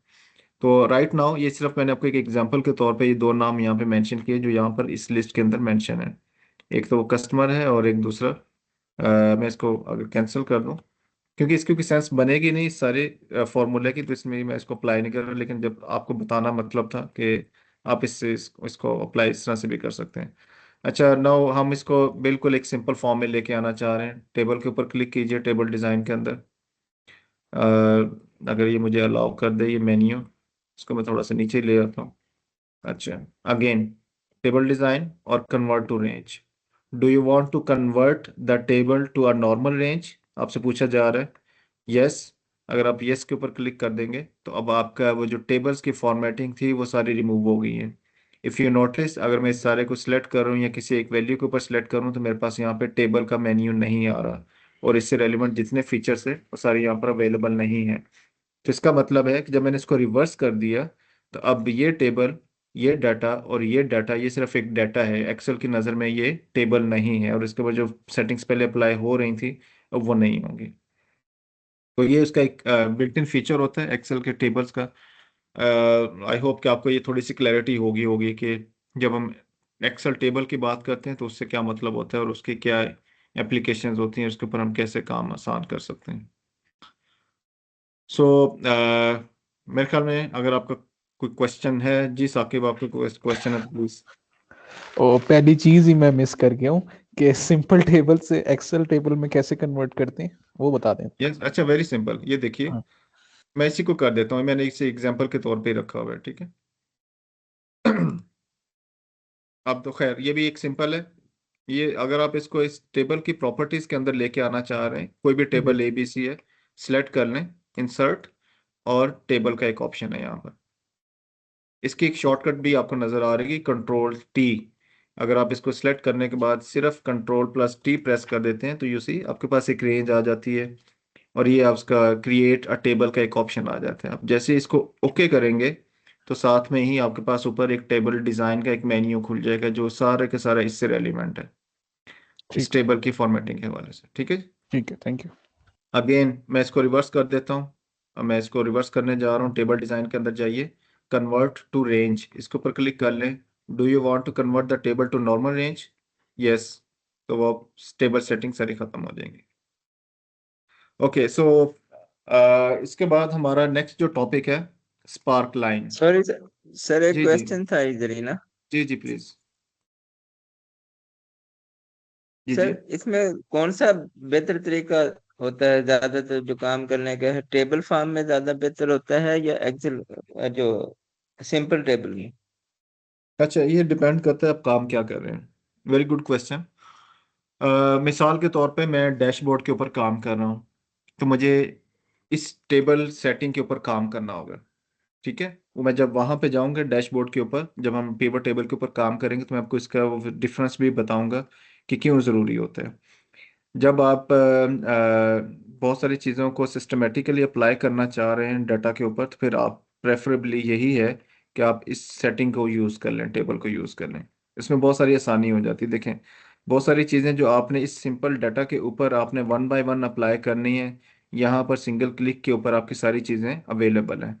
जैसे मैंने आपके सामने सिर्फ एक सम का एक फार्मूला लगाया, ड्रॉप डाउन मेन्यू आ गया, और आप उसको left right just copy paste करते चले जाएं, तो आपके पास वो चीज़ें बढ़ती चली जाती हैं। जैसे मैंने आपके सामने एक इसकी रेंज को बढ़ाना चाहा, तो आप देखिए मैंने इस कॉर्नर वाले ब्लू बटन के ऊपर आपको एक बिल्कुल स्मॉल सा कॉर्नर पे एक ब्लू बटन नज़र आ रहा होगा, ब्लू साइन नज़र आ रहा होगा बिल्कुल आखिरी सेल के ऊपर जहाँ पे मेरा कर्सर है। तो मैं इसको दाएं बाएं जितना बढ़ाना एक्सपेंड करना चाह रहा हूँ, तो मैं इसको एक्सपेंड कर सकता हूँ अकॉर्डिंगली, यू सी। चलें, इसको मैं अगर इस तरह से एक्सपेंड कर लूँ, तो ये देखिए कि आप इसमें फॉर एग्जांपल कोई फार्मूला भी लगाते हैं तो वो भी आपका फिर इजीली एप्लीकेबल होता है। फॉर एग्जांपल अगर मैं इसको डिवाइड करना चाहूँ, आपने एक चीज़ नोट की होगी कि जब मैं टेबल्स की फॉर्मेटिंग अप्लाई करने के बाद इसके ऊपर फार्मूला लगा रहा हूँ, तो that is different from the actual data set, जिसमें अगर मैं एम कॉलम की किसी वैल्यू को डिवाइड कर रहा हूँ एल कॉलम की किसी वैल्यू के साथ, यू सी दैट आप इसको अगर फॉर्मूला के कंपोनेंट्स कह लीजिए या सिंटेक्स कह लीजिए, दैट इज डिफरेंट। ठीक है, तो यू सर सी। वो हेडर को रीड कर रहा है ना यहाँ पे। यस, आपने देखा एक चीज आपने नोट की होगी कि मैंने सिर्फ एक सेल के ऊपर वो चीज अप्लाई की, उसने पूरे के पूरे कॉलम के ऊपर अप्लाई कर दी। ठीक है, जी मिसाल सर। के तौर जी पे सर। मैं यहाँ पर ई कॉलम के आखिर पर यहाँ पर मैं इसको ऐड करना चाह रहा हूँ दो वैल्यूज को, फॉर एग्जांपल प्लस, इसको मैं अगर ऐड कर लूँ, तो यस यहाँ पे तो उसने उसको सिंपली वैसे ही अप्लाई की है। लेट मी ट्राई, जैसे हमने ऊपर दो कॉलम्स दो डिफरेंट नंबर्स को सेल्स को हमने जस्ट एक यहाँ पर एक सिंपल फार्मूला लगाया तो उसने पूरे के पूरे कॉलम के ऊपर अप्लाई कर दिया। तो यहाँ पर भी मेरे ख्याल में इसके ऊपर रोज के ऊपर ये चीज़ होती है कि आप उसमें दो मुख्तलिफ वैल्यूज को अप्लाई करके आप चेक कर सकते हैं। यस, यहाँ पर नहीं है, लेकिन आपने देखा कि यहाँ पर मैंने सिर्फ एक सेटिंग एक सेल के ऊपर अप्लाई की तो उसने पूरे कॉलम के ऊपर उसको ड्रैग डाउन कर दिया। तो ये डिफरेंट फीचर्स हैं। अच्छा, इसकी प्रैक्टिकल एप्लीकेशन क्या है? जब आप एक डैशबोर्ड या उस पर जा रहे होते हैं, जब आपने डाटा को कंपाइल करना होता है, डिफरेंट डाटा सेट्स को मर्ज करना होता है, तो उस टाइम ये काफ़ी हेल्पफुल होता है। तो इसलिए प्रेफरेबली आपको इसी ऑप्शन को ही चूज करना चाहिए। Thank you sir. ठीक है।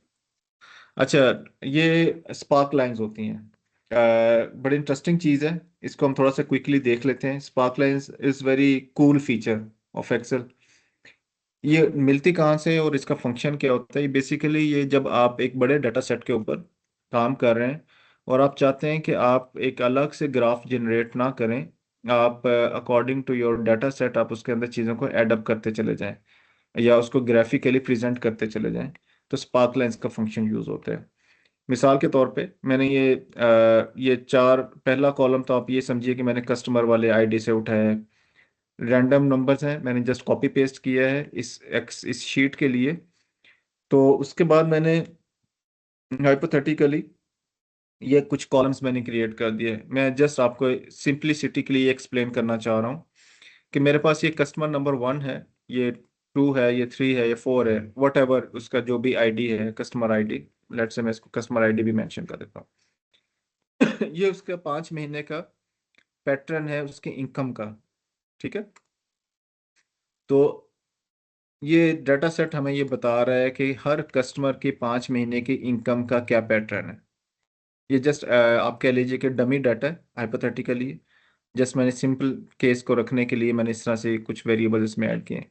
आप देखेंगे हर एक ऊपर इनकम मेंशन है। जनवरी की इनकम क्या है, फरवरी, मार्च, अप्रैल, मई, जून, जुलाई, आप जितना भी इसको बढ़ाना चाहें बढ़ा सकते हैं।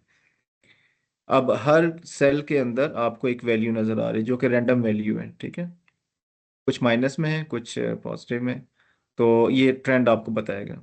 अच्छा, स्पार्क लाइंस क्या करते हैं? स्पार्क लाइन एक बड़ा कूल फीचर है एक्सेल का, जिसमें आप विद इन सेल जियोग्राफिकली इसका ट्रेंड बता सकते हैं। मिसाल के तौर पे ये मिलता कहाँ से? इंसर्ट मेन्यू में जाइए, आपके पास यहाँ पे स्पार्क लाइन का एक ऑप्शन होगा। इफ़ यू रिमेंबर, जब हम इसका एक ओवरव्यू ले रहे थे तो मैंने इस टॉपिक को मैंने स्किप कर दिया था, मैंने कहा इसको हम बाद में एक्सप्लेन करेंगे। तो ये स्पार्क लाइंस क्या चीज़ है? मेरे पास मुख्तलिफ ग्राफ्स हैं और मैं चाहता हूँ कि मेरा ये जो पैटर्न है ये मुझे इस सेल के अंदर नज़र आ जाए, मुझे अलग से ग्राफ्स ना बनाने पड़े, या मुझे उसमें क्लियर विजिबिलिटी हो कि चल क्या रहा है। Imagine you have big data set, आप चाहें तो आप यहाँ से इसको 10 15 20 या 100 के ऊपर भी लेके जा सकते हैं, बट मैंने सिंप्लिसिटी के लिए सिर्फ 4 केसेस रखे हैं। इसको थोड़ा सा मैं एक बड़ा कर देता हूँ ताकि आपको थोड़ी सी क्लैरिटी हो जाए। यस। अच्छा, अप्लाई कैसे करते हैं? मैंने एक सेल सेलेक्ट किया जी कॉलम के अंदर, और एक ही रो के ऊपर मैं भी इसको अप्लाई करूंगा, ठीक है? तो आप सिंपली किसी भी फंक्शन के ऊपर स्पार्क लाइंस, इंसर्ट मेन्यू के अंदर स्पार्क लाइंस के अंदर किसी भी फंक्शन को पिक कर लें। मैंने इस फंक्शन को पिक किया और मेरे पास ये एक बॉक्स आ जाता है, क्रिएट स्पार्क लाइंस के नाम से एक बॉक्स है, डाटा रेंज। डाटा रेंज के अंदर मैं इस पहली रो को मैं सिलेक्ट कर लूंगा जिसमें मेरे पास जनवरी से लेके मई तक का डाटा है, और मैं इसको क्लिक करूंगा डाउन एरो के साथ। मैंने ये सिलेक्ट कर लिया। लोकेशन रेंज, मैंने ऑलरेडी इस पे जगह को सिलेक्ट किया हुआ था, अगर आपने जगह को सिलेक्ट नहीं किया तो आप वैसे भी इसको अप्लाई कर सकते हैं, और यहाँ पर आप फिर दोबारा से इसकी जगह को लॉक कर सकते हैं। क्योंकि मैंने ऑलरेडी ये रेफरेंस दिया हुआ था तो उसने G2 का रेफरेंस ऑलरेडी लोकेशन रेंज के अंदर मेंशन कर दिया है। Press okay. तो यू सी आपके पास एक ग्राफ आ गया है जो कि आपको बड़ा क्लियरली ये बता रहा है कि व्हाट्स गोइंग ऑन, एक बंदे की इनकम का क्या पैटर्न है। अच्छा, ये तो है बड़ा सिंपल सा ग्राफ है। मैं अगर ये चाहता हूँ कि मेरे पास अगर 100 रोज हैं या 1000 कस्टमर्स की इंफॉर्मेशन है, तो मैं इसको जस्ट सिंपली ड्रैग डाउन करूँगा तो मेरे पास हर एक का ग्राफ बनता चला जा रहा है। मैंने स्पेसिफिकली इंसर्ट में जाके चार्ट टाइप्स में जाके कोई नए ग्राफ नहीं बनाए, मैंने सिर्फ स्पार्क लाइंस को यूज़ किया और विद इन सेल मुझे उसने क्लियर पिक्चर दे दी। अच्छा, इसके कुछ मल्टीपल फीचर्स भी हैं इसके, वो हम उसके ऊपर बाद में आएंगे। पहले हम इन सारी टाइप्स को ट्राई कर लें। अच्छा, दूसरी टाइप क्या है? दूसरी टाइप ये है अगेन कॉलम्स। मुझे ये जो ट्रेंड है ये मुझे लाइन ग्राफ में नहीं देखना, मुझे कॉलम ग्राफ में देखना है, कॉलम बार में देखना है। तो आप इसको सिलेक्ट कीजिए, अगेन मैं वही चीज़ों को सिलेक्ट कर रहा हूँ, press okay. H2 already selected है जिसको मैंने पहले से सिलेक्ट किया हुआ था, प्रेस ओके।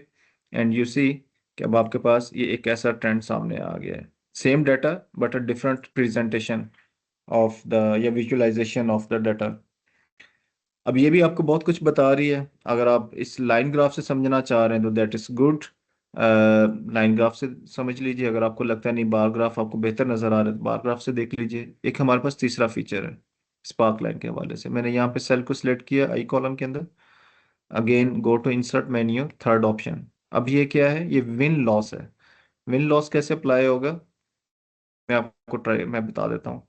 विन लॉस में आपने फिर अगेन आपने इस पूरी रेंज को सिलेक्ट किया, एक कस्टमर को, इंडिविजुअल को, प्रेस ओके। ऑलरेडी I2 का reference is already given, press okay. तो अब आप देखिए दोनों में फर्क क्या है। दोनों में फर्क ये है कि ये वाला जो ग्राफ है H कॉलम, ये सिर्फ आपको बार ग्राफ बता रहा है, इसमें आपको आइडेंटिफिकेशन नहीं दे रहा कि डाउनवर्ड क्या जा रहा है, या मतलब डाउनवर्ड की मतलब ये जो नंबर्स या बार्स ऊपर नीचे हैं इसमें रेड कौन सा है या नेगेटिव कौन सा है। आपने नोटिस किया होगा यहाँ पर मैंने इंटेंशनली हर एक कॉलम, हर एक कस्टमर की इंफॉर्मेशन के अंदर मैंने कोई ना कोई माइनस वैल्यू ऐड की हुई है। ये माइनस वैल्यू है, अगर आपने नोटिस किया हो ये माइनस वैल्यूज हैं। ये माइनस वैल्यूज इसलिए मैंने ऐड की इंटेंशनली ताकि हम इसके डाउनवर्ड अपवर्ड ट्रेंड को देख सकें, माइनस में क्या जा रहा है, अपवर्ड क्या जा रहा है। तो ये जो सेकंड H कॉलम के अंदर जो ग्राफ है जिसको हम बार ग्राफ कहते हैं, according to insert column, column line sparklines, तो ये हमें सिर्फ एक बार शो कर रही हैं, लेकिन ये जो विन एंड लॉस है ये नेगेटिव वैल्यूज को रेड के अंदर शो कर रहा है, और ये सिंपल लाइंस है। अच्छा, ये तो था कि आपने ये सिंपल लाइंस ड्रॉ कर ली। अब आप इसके ऊपर फर्दर कुछ फॉर्मेटिंग अप्लाई कर सकते हैं। आई होप कि आपको ये 3 पैटर्न बड़े क्लियरली समझ में आ गए होंगे। It's very easy. डाटा के भी हवाले से आपको समझ में आ गया होगा सिनेरियो। अब आप इसकी फॉर्मेटिंग पे अप्लाई करना जा रहे हैं, फॉर्मेटिंग अप्लाई करना जा रहे हैं, तो जैसे ही आप किसी एक के ऊपर क्लिक करेंगे तो अब आपके पास यहाँ पर डिफरेंट ऑप्शंस नज़र आना शुरू हो जाएंगे। स्पार्क लाइन, आप ये देखिए मेरे पास ये स्पार्क लाइन किसी और जगह पे क्लिक करने पे मेन्यू नहीं खोल रहा, लेकिन जैसे ही मैं इनमें से किसी एक के ऊपर क्लिक करूंगा तो स्पार्क लाइन का एक मेन्यू, एक टैब खुल जाएगा। इसको मैं क्लिक करूंगा तो ये हैव नंबर ऑफ ऑप्शंस। ठीक है, सबसे पहला आप इसके कलर्स को चेंज करना चाह रहे हैं। मुझे कलर्स बिल्कुल भी अच्छा नहीं लग रहे, मैं चाह रहा हूँ कि मेरा ग्राफ कुछ रेड कलर का हो, मिसाल के तौर पे, तो मैंने इसको रेड कलर दे दिया है। सिमिलरली अगर आप इसके ऊपर क्लिक करें और आप चाहते हैं कि आपके बार ग्राफ कुछ और अट्रैक्टिव कलर्स के होने चाहिए, तो आपने अट्रैक्टिव कलर्स कोई भी दे दिए। आपको जो भी कलर अच्छा लगता है, पर्पल अच्छा लगता है, ब्लू अच्छा लगता है, तो आप जो भी कलर आपको पसंद है वो दे दीजिए। Again go to sparkline. अब यहाँ पर भी मल्टीपल ट्रेंड्स हैं, यू सी आपके पास मल्टीपल कलर कम्बिनेशन है। मुझे ये वाला कलर कम्बिनेशन अच्छा लगता है, तो आप वो यहाँ पर दे दीजिए। ठीक है। अच्छा, अब हम आते हैं वन बाय वन सबके ऊपर। मैंने जी कॉलम के ऊपर क्लिक किया, स्पार्क लाइन, और यहाँ पर मैं कुछ चीज़ों को अप्लाई करना चाह रहा हूँ। मार्कर कलर है, मुझे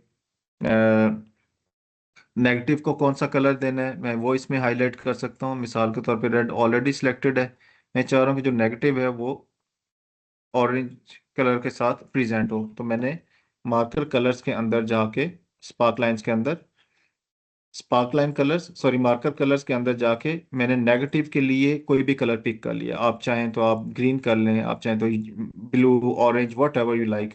मैंने एग्जाम्पल के तौर पे थोड़ा सा विजिबल हो, तो मैंने, आप ये देखिए कि मैंने ऑरेंज कलर के साथ उसको विजिबल कर दिया। मैंने कहा कि जो भी नेगेटिव वैल्यू है वो ऑरेंज कलर के साथ रिफ्लेक्ट होनी चाहिए। तो आप ये देखेंगे कि जो नेगेटिव वैल्यूज हैं वो ऑरेंज कलर के साथ रिफ्लेक्ट हो रही हैं।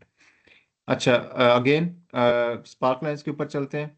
आपको इनमें से ये कलर अच्छा नहीं लगा, आपको कोई और कलर कम्बिनेशन चाहिए, तो आप ये कलर कम्बिनेशन पिक कर लीजिए, इसमें आपको क्लियर विजिबिलिटी हो रही है। स्पार्क लाइन में आइए। अब ये यहाँ पर कुछ ऑप्शंस अवेलेबल हैं। मिसाल के तौर पर आपको हाई पॉइंट्स को मेंशन करना है, तो आप हाई पॉइंट के ऊपर क्लिक करेंगे तो यू सी कि जो आपके पास हाई पॉइंट्स है वो यहाँ पर विजिबल हो गए। अच्छा, अब ये मुख्तलिफ स्टाइल्स हैं, आप इनमें से जिस स्टाइल को भी पसंद करते हैं, जो भी कलर कम्बिनेशन आपको अच्छा लगता है आप वैसे मेंशन कर लीजिए। अच्छा, हाई पॉइंट्स मेंशन हो गए विद ग्रीन ग्रीन डॉट्स। जो भी इस बार के अंदर हाई पॉइंट्स हैं वो ग्रीन डॉट्स के साथ मेंशन हो गए। अगेन सेलेक्ट कर लीजिए। आप चाहते हैं कि लो पॉइंट्स भी इसमें मेंशन हो, तो लो पॉइंट को मेंशन कर दीजिए। तो वो ऑलरेडी हमने कोई ना कोई कलर इसमें पिक किए हुए हैं, तो लो पॉइंट्स भी मेंशन हो गए। तो हाई पॉइंट्स, लो पॉइंट्स दोनों मेंशन हो गए। तो किसी भी ग्राफ के अंदर आपको दो पॉइंट्स नजर आ रहे हैं, एक बिल्कुल हाई साइड पे, एक बिल्कुल नेगेटिव लोअर साइड पे। अगेन हम इन फर्स्ट पॉइंट जहां से डाटा का स्टार्ट हो रहा है वो फर्स्ट पॉइंट मेंशन कर दें। तो फर्स्ट पॉइंट मेंशन कर दिया तो उसने ये फर्स्ट पॉइंट्स मेंशन कर दिए। Last point, again last point is the same जो हम already, high point, last point, वो सारे तकरीबन मिलते जुलते ही हैं। मार्कर्स, जब मैंने मार्कर्स के ऊपर क्लिक किया तो ये मार्कर्स आ गए। अब मार्कर का मतलब ये है कि अगर हमारे पास यहाँ पे 10-15 वैल्यूज या 10-15 कॉलम्स होते तो ये उतने ही डॉट्स यहाँ पर हमें विजिबल करके दिखा देता है जैसे यहाँ पे अवेलेबल है। सिमिलरली मैं दूसरी टाइप को सिलेक्ट करता हूँ, स्पार्क लाइन में जाइए। अब ये उससे रेलिवेंट कुछ फीचर हैं। अगेन हाई पॉइंट्स, तो हाई पॉइंट्स को उसने डिफरेंट कलर दे दिया। अब according to the type of sparkline आपके पास यहाँ पर डिफरेंट एप्लीकेशंस हैं, यू सी। अब जो हाई पॉइंट्स है उसने उसको ग्रे ग्रे कलर दे दिया। अगेन लो पॉइंट्स को विजिबल करना है, उसने लो पॉइंट्स को डिफरेंट कलर दे दिया। नेगेटिव को मेंशन करना है, उसने नेगेटिव को डिफरेंट कलर दे दिया। ठीक है, तो यू सी उसने नेगेटिव यहाँ पर डिफरेंट मेंशन कर दिया। आप नेगेटिव के कलर चेंज करना चाह रहे हैं, बिल्कुल आप कर सकते हैं। तो यू सी मैं यहाँ से कलर कम्बिनेशन चेंज कर सकता हूँ, जो भी कलर स्कीम आपको अच्छी लगती है वो अप्लाई कर लीजिए। फर्स्ट पॉइंट को उसने एक और कलर दे दिया, लास्ट पॉइंट उसको कोई और कलर दे दिया। सिमिलरली आप यहाँ पर इसके ऊपर भी कुछ सेटिंग्स अप्लाई कर सकते हैं। अगेन फर्स्ट पॉइंट, लो पॉइंट, फर्स्ट पॉइंट, और फिर सॉरी हाई पॉइंट, लो पॉइंट, लास्ट पॉइंट, वो सारी चीज़ें यहाँ पर अवेलेबल है। तो ये कुछ फीचर्स हैं जो आप अपने डाटा को खूबसूरत बनाने के लिए, उसके क्लियर विजिबल या उसको अट्रैक्टिव बनाने के लिए, एक ही शीट के अंदर उसके ग्राफिकली प्रेजेंटेशन देने के लिए आप ये स्पार्क लाइंस यूज़ कर सकते हैं।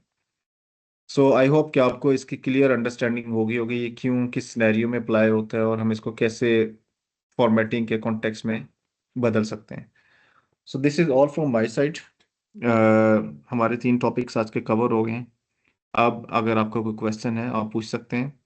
10 मिनट हमारे बाकी हैं, अगर कोई क्वेश्चन नहीं तो हम इसको वाइंड अप करते हैं, क्लोज करते हैं। जी नसीम साहब। सर समटाइम वर्ड के टेबल और एक्सेल के टेबल के अंदर फाइटिंग जारी रहती है काम करते हुए। तो वर्ड का कोई टेबल हम एक्सेल के अंदर लाना चाह रहे हैं, एज इट इज एडिटेबल हो, तो इसका क्या तरीका है? एक तो स्क्रीनशॉट करके तो उसको पेस्ट कर दें, लेकिन मैं ये चाह रहा हूँ कि वो टेबल एक्सेल के अंदर जब आए वर्ड का, वो एडिटेबल हो जाए। बिल्कुल हो जाता है। मिसाल के तौर पे मैं यहाँ पर वर्ड का फाइल ओपन करता हूँ। We can quickly do it in 2 minutes. मेरे पास एक वर्ड की फाइल खुल गई। अ, ये देखिए, मैं एक टेबल यहाँ पे जनरेट कर लेता हूँ। It's very easy. ठीक है। ए बी सी कोई भी टेबल आप कह लीजिए। मुझे थोड़ा सा स्ट्रक्चर अगर आप क्विकली बता दें, मिसाल के तौर पे स्टूडेंट है, ठीक है ना, उसके सब्जेक्ट्स हो सकते हैं, मैथ, सर मैथ्स, केमिस्ट्री। वही वाला इंग्लिश। डाटा कॉपी कर लें सर इसमें। मैं बस क्विकली इसको अभी मैं कर देता हूँ उसको उर्दू मिसाल के तौर पे, ठीक है। अब ये मैथ्स, आई डोंट नो कि वो क्यों नहीं कर रहा, खैर एनीवेज। कोई यहाँ बात पे नहीं सर। कोई भी नाम आप दे लीजिए, ठीक है। उसके ठीक है कितने सर, नो। मार्क्स हैं? 30 हैं, 40 हैं, और 60 हैं, वट एवर। ठीक हो गया। आप इसको कॉपी कर लीजिए। जस्ट हमने नाम बदलने हैं और इस एग्जांपल को हमने परफॉर्म करके देखना है। तो लेट्स से ये अब्दुल्ला है, ठीक है। यहाँ पर आकिब है, मे बी, ठीक है। ये नंबर्स हैं 40, 30 और 70। आई होप आपको ये क्लियर हो गया होगा। ये एक बड़ा ओके सिंपल सा टेबल है। मैं इसको एक्सेल में लाना चाह रहा हूँ। जस्ट मैं सिंपल कॉपी कर रहा हूँ और एक्सेल में ला के कोई भी हमारे पास यहाँ पर इसी के अंदर मैं एक नई शीट क्रिएट करके इसको मैं यहाँ पे कॉपी पेस्ट कर रहा हूँ। और ये बिल्कुल एडिटेबल है। अब ये देखिए, इसमें मैं कोई भी सेटिंग्स अप्लाई करना चाह रहा हूँ, इंसर्ट का टेबल प्रेस कीजिए, वो सारी सेटिंग्स इसमें अप्लाई हो जाएंगी। आप इसमें जो भी नंबर चेंज करना चाहें सब कुछ बदल सकते हैं आप इसमें। ठीक है। इंसर्ट का ऑप्शन मुझे नहीं याद था, तो ये ठीक हो गया सर। वेरी इंसर्ट सिंपल, करेंगे तो हाँ। इसमें इंसर्ट टेबल ठीक है। करेंगे तो वो कुछ चेंज कर देगा। ठीक हो गया आप इंसर्ट सर। टेबल ना भी करें, मैंने वहां से कॉपी किया हुआ है ना, मैं इंसर्ट टेबल नहीं भी करता, सिंपली मैंने कॉपी पेस्ट कर दिया है। अब ये वो तो एक बिल्ट इन फिर भी फीचर है, ये सिंपल है। अब इसमें आप चेंजेस कर सकते हैं।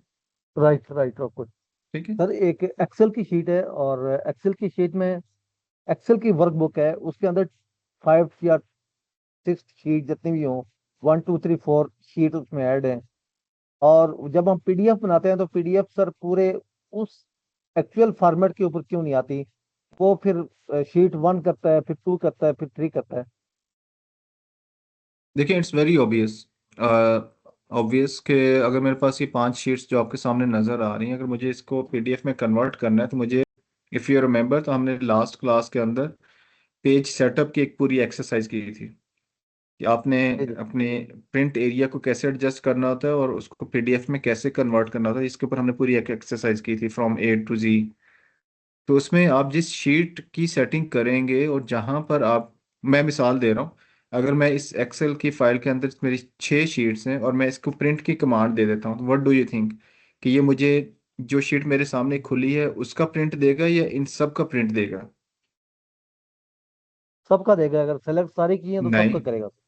नहीं, जो ओपन सर होगी सर जो उसी का ओपन प्रिंट होगी दे। उसी का ही। देखें ना, ये देखें। हाँ, ओपन मैंने ओपन का भी ऑप्शन है, और दूसरा भी ऑप्शन भी है कि अगर आप ओपन किए बगैर सारी शीट सेलेक्ट करके प्रिंट देना चाह रहे हैं तो सबका प्रिंट आएगा सर, अच्छा। Without open. ये भी ऑप्शन है सर। अच्छा, इसको मैं अब चेक कर लेता हूँ, लेकिन मेरे ख्याल में आपको वन बाय वन ही सारी सेटिंग्स अप्लाई करनी होती है। जैसे अब मैंने जस्ट कंट्रोल प्रिंट की कमांड दी तो उसने मुझे पीडीएफ का ऑप्शन दे दिया। अब मेरे जी सर। सामने जो शीट ओपन है ये उसी की ही कमांड दे रहा है, मतलब उसी को ही पीडीएफ में कन्वर्ट करने की बात कर रहा है ना। अगर मैं इस शीट के ऊपर आके इसका मैं प्रिंट का कमांड दूंगा तो मुझे सिर्फ उस एक शीट का ही अलाउ करेगा ना। ये देखिए, वन बाय वन। तो मैं शीट्स बदलता जाऊंगा और उनको पीडीएफ में या तो कन्वर्ट करता जाऊंगा या मैं उनका प्रिंट आउट लेता जाऊंगा, यू सी।